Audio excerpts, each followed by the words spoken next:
daughter deliberately raises a question to my husband. Daddy, since Ms. Lloyd is having your baby, does that mean we'll be living with her in the future? He places the nicely cut steak onto my plate and answers softly, your mommy and I made a deal. Whoever betrays first will disappear from the other's life. I can't afford for that to happen, darling, so this must stay a secret. Even when the baby is born, I will never let mommy find out about them. Then, he signs to me, I'll always love you. My eyes turn red-rimmed without him noticing. Little does he know, my hearing was restored a week ago. He doesn't realize I've learned about the mistress he's been hiding either. And he definitely doesn't know I've secretly bought a ticket to volunteer teach in the Seru Plateau. All I have to do is wait for the paperwork to clear in 7 days. Then, I'll disappear from his life for good. I pushed away the plate of steak before me, refusing to play along with the act. Seeing me on my feet, my husband, Jackson Grant, immediately stood as well, asking me what had happened in sign language. I shook my head. It's getting late. I'm thinking of turning in for the night. He insisted on following, but his best friend stopped him. Quinn probably needs some rest. You know how fragile she can be. Why are you so eager to leave? Yeah, dude. Cassidy is about to get here. It's been a whole day. Don't you miss her? My daughter Bonnie joined in, tugging at his sleeve. Daddy, I miss Ms. Lloyd already. Can we not leave with mommy? Panic bloomed across Jackson's face. Seeing there was no anomaly in my expression, he frowned and warned, don't say her name in front of Quinn. Why not? Mommy can't hear anyway. Bonnie countered. Her words prompted me to pin Jackson back into his chair. I can get home by myself just fine. You guys stay. I turned on my heel and walked out of the establishment's private room, not giving him a chance to argue.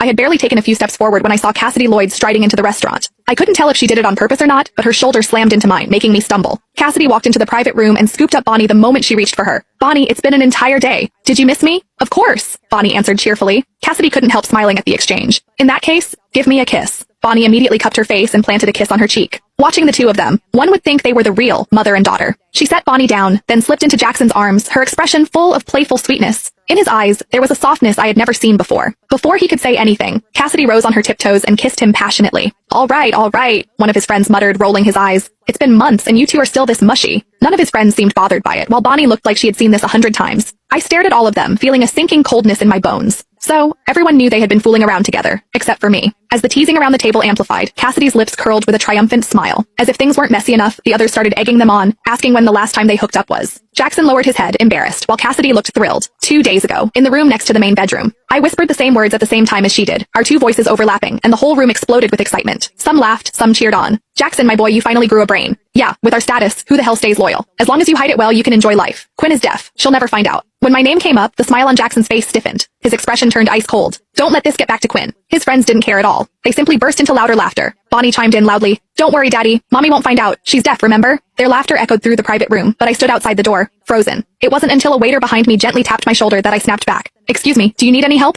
Immediately, silence swept across the private room. Everyone turned to look at me while Jackson looked panicked. He hurriedly dropped his arm from Cassidy's waist, his gaze flickering everywhere but my face. He started signing frantically, asking why I had returned and insisting that Cassidy was just an ex-junior from his alma mater. What he failed to realize was that her lipstick was smeared all over his lips. Even her hand was still firmly wrapped. Click the link in my bio to get the full story for free.